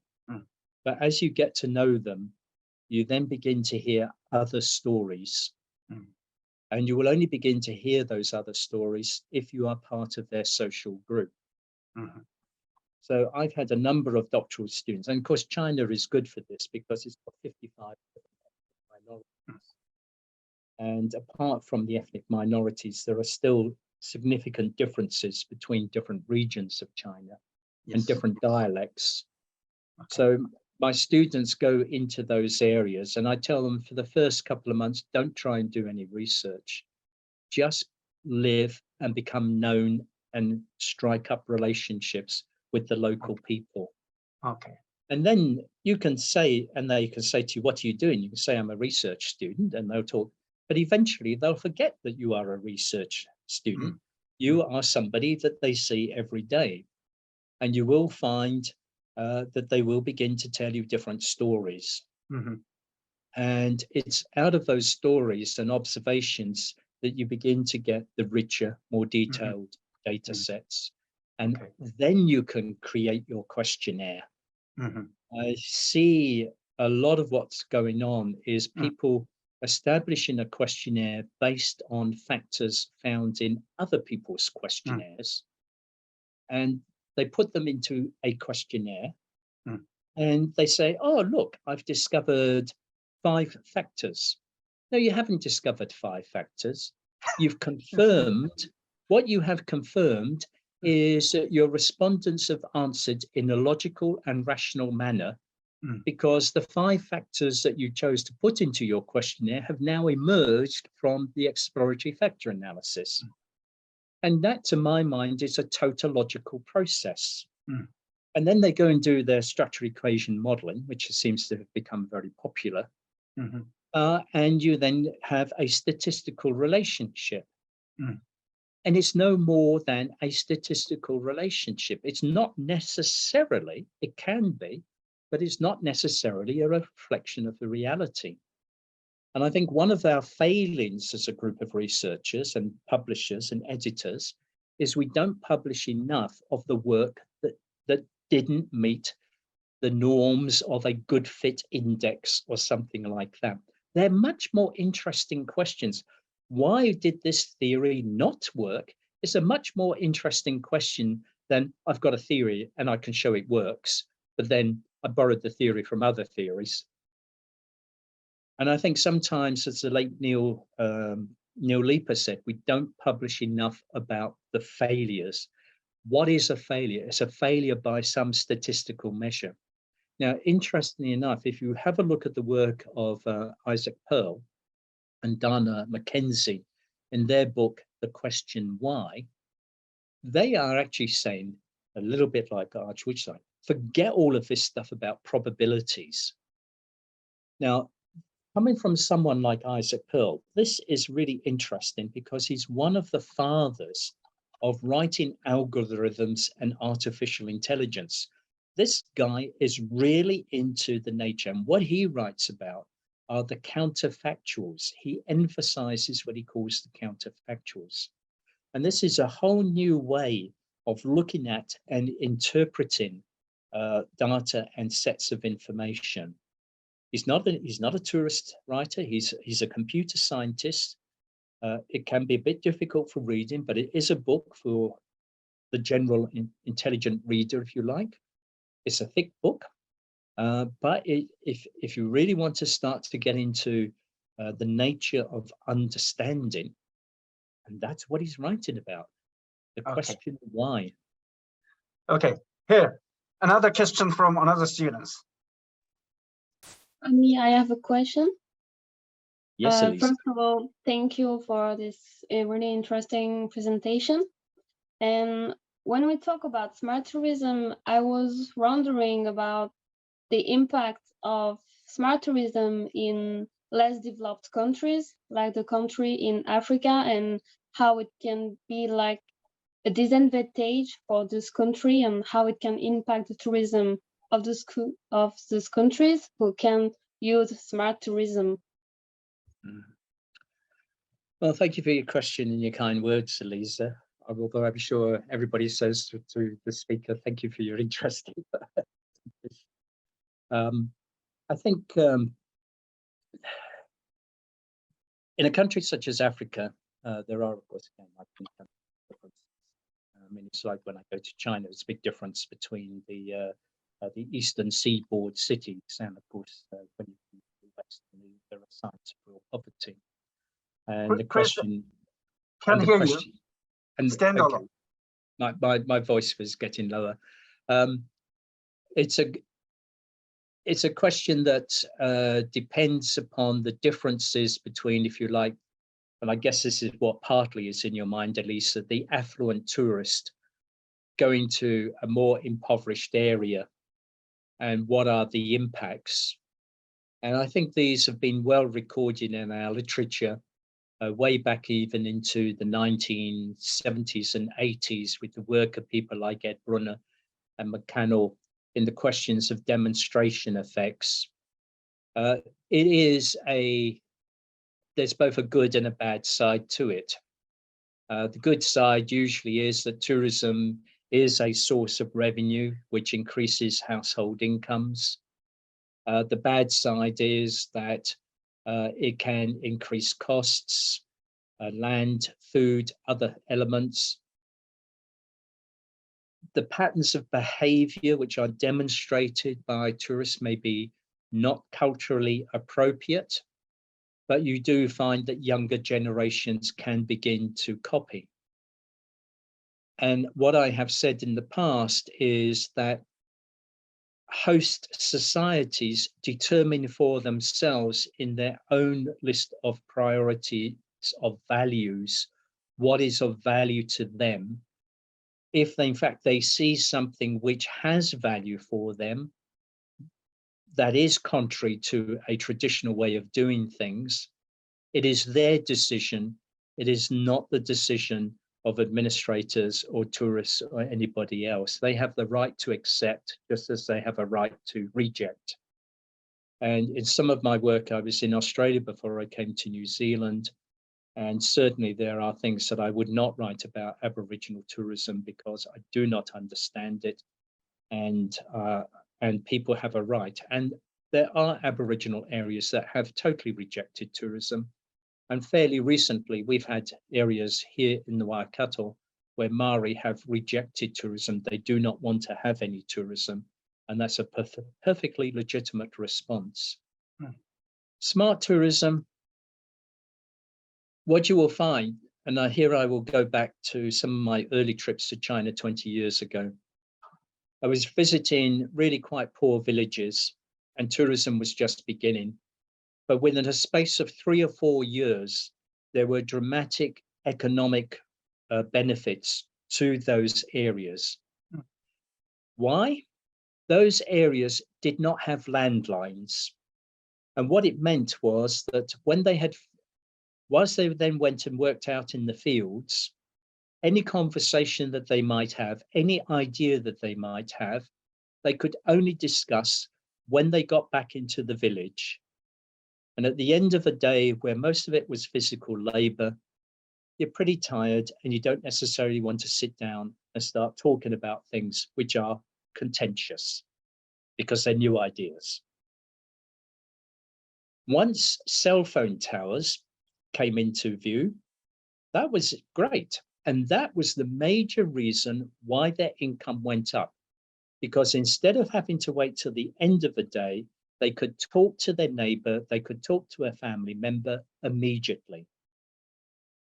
And it was something as simple as that, which then began to create an increase in their standard of living because they could make decisions quicker about what to plant, where to plant, and things of that nature. So that's a very early example of what today we might not necessarily regard as smart technology. The introduction of a basic mobile phone. And we've had mobile phones since basically the 1990s, mid-1990s. You know, weren't in color, they were very simple, but they made a big change. And in African, if we're talking about undeveloped areas, the introduction of phones and the introduction of smartphones is beginning to have abilities. There are people who are now moving into business themselves, being able to sell over the internet through a phone connection. Okay, excuse me. We can't hear your voice again. Okay. Left well, side. let's just say that they are the good things through the introduction of the phones. The bad things, as I think I've indicated before, it really has a lot to do with social structures and belief systems. I'm on paper. Right. I've written sometimes before, if you visit a place, that place is a reflection of the dominant values in the system. And if it's a capitalist system, you see one set of things. You go to Dubai and you see fantastic, motorways, latest theme parks, all sorts of things. That's a reflection of the values of say of the Sultan what's his name? Anyway, Al Maktoum, as this the family there. That's a reflection of a set of values. Come to New Zealand and you see natural settings. That's our prime. That's what New Zealanders get excited about. That's a reflection of our values. It's a long time since I've been to Korea, but Korea, you know, it's another set of values. And I can remember going to Nagasaki and Stellenbosch, and that was a reflection of a totally different set of values. Yes, right. Places are not neutral. Okay. They reflect value systems. Professor Ryan, we have one last question, one from students, and then let's make a wrap up. Thank you, sir. Thank you for your presentation. It was so insightful for me.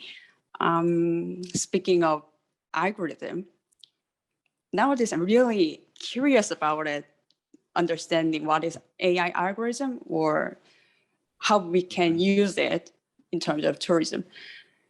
As you mentioned, the algorithm has many kinds of opportunity, and also in other hands, it has a side effect such as learning bias. Yeah. I'm just focusing on that. Many experts are warning about using AI in terms of confirmation bias. Yes. So now we are using this tool for understanding consumers and also enhancing consumers' experiences based on their preference. But somehow AI algorithm also influence to change customer behavior in unconsciousness in terms of experiences over cognitives. So here's my question. Who we can say that this is real consumer behavior, even though it is affected by AI?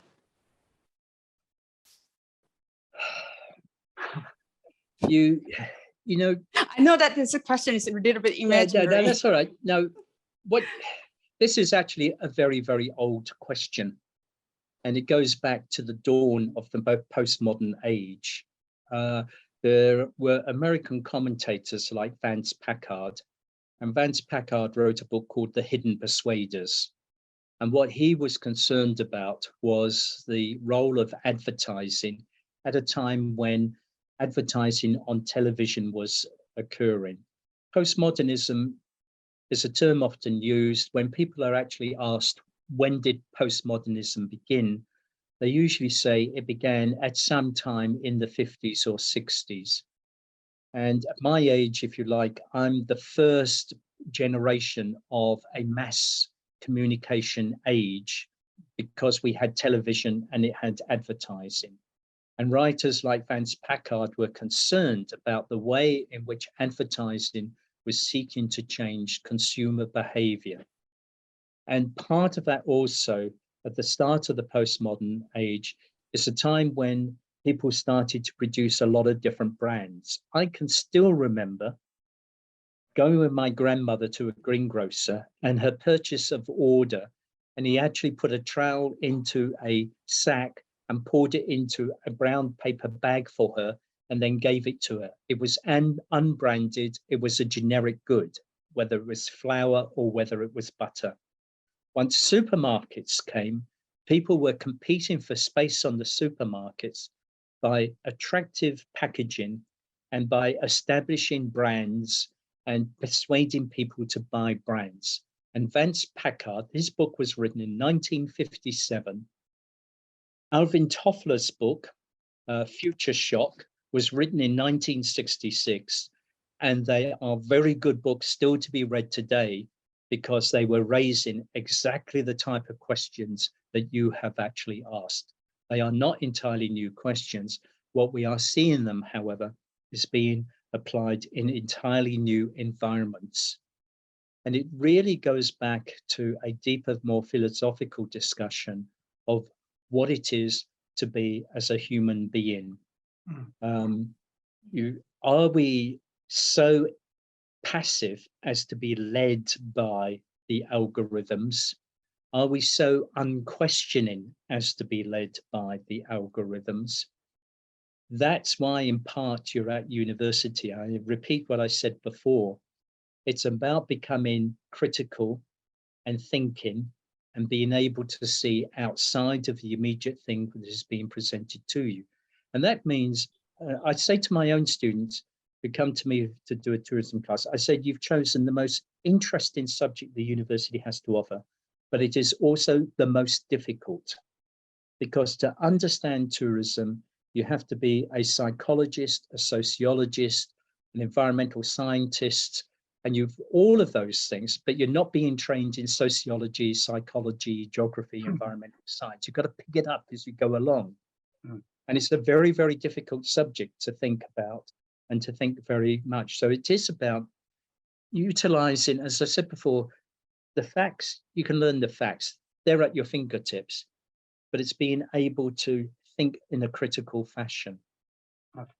And the algorithms, if you want to come, can I just finish? Okay. Writing the algorithms, there's a lot of software. And the way that our software is beginning to move is that there are very few software writers as such. There are a lot of adapters of software. And that's what you can learn. So if you learn some R routines, import the R routines into, say, the statistical packages, and you are beginning to write, at least at an elementary level, your own forms of algorithms. And then you can see how things shape and respond. I have no easy answer for you. And you're the generation that's going to be living through these things, but be very critical and read very widely. And if you're a doctoral student and you have a presentation to give, sometimes don't go to a tourism conference, go to a conference in sociology and listen to someone like Keith Hollingshead. Keith would blow your mind if you hadn't come across it before. Go to, not so much a marketing conference, they're very boring, but go to a psychology conference, present your paper there. Right. 50% of the papers, according to Bob McKercher, 50% of the papers about tourism are not published in tourism journals. Okay, right. Okay, Professor Chris Ryan, you almost, no, it's 2 hours past. Wow, it's a grand lecture from fundamental tourism issue to the technology issue and the sociology, psychology, environment. You teaching a lot of stuff to us during this lecture for 2 hours. It's wonderful. One last doesn't feel comment. like 2 hours, so that's good. Can you come again to us? You think I've got something different to say? I want Depends to what the repeatedly topic hear is. from you about things, you know, your philosophy. Yeah, you can. Yeah. By all means, you can contact me by email. And we can discuss. Okay. Yep. Well, Next time. I wish you all success. For those of you who are students, first of all, work hard, pass your exams, think hard, and if you think hard and you fail your exams, you're still learning. In fact, you're probably challenging your lecturers who don't understand what you're thinking about. So I wish you every success. It's going to be you're going to, over your lifetime, see some really dramatic changes.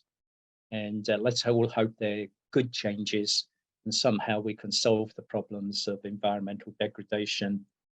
And we don't have leaders like Vladimir Putin. So thank you.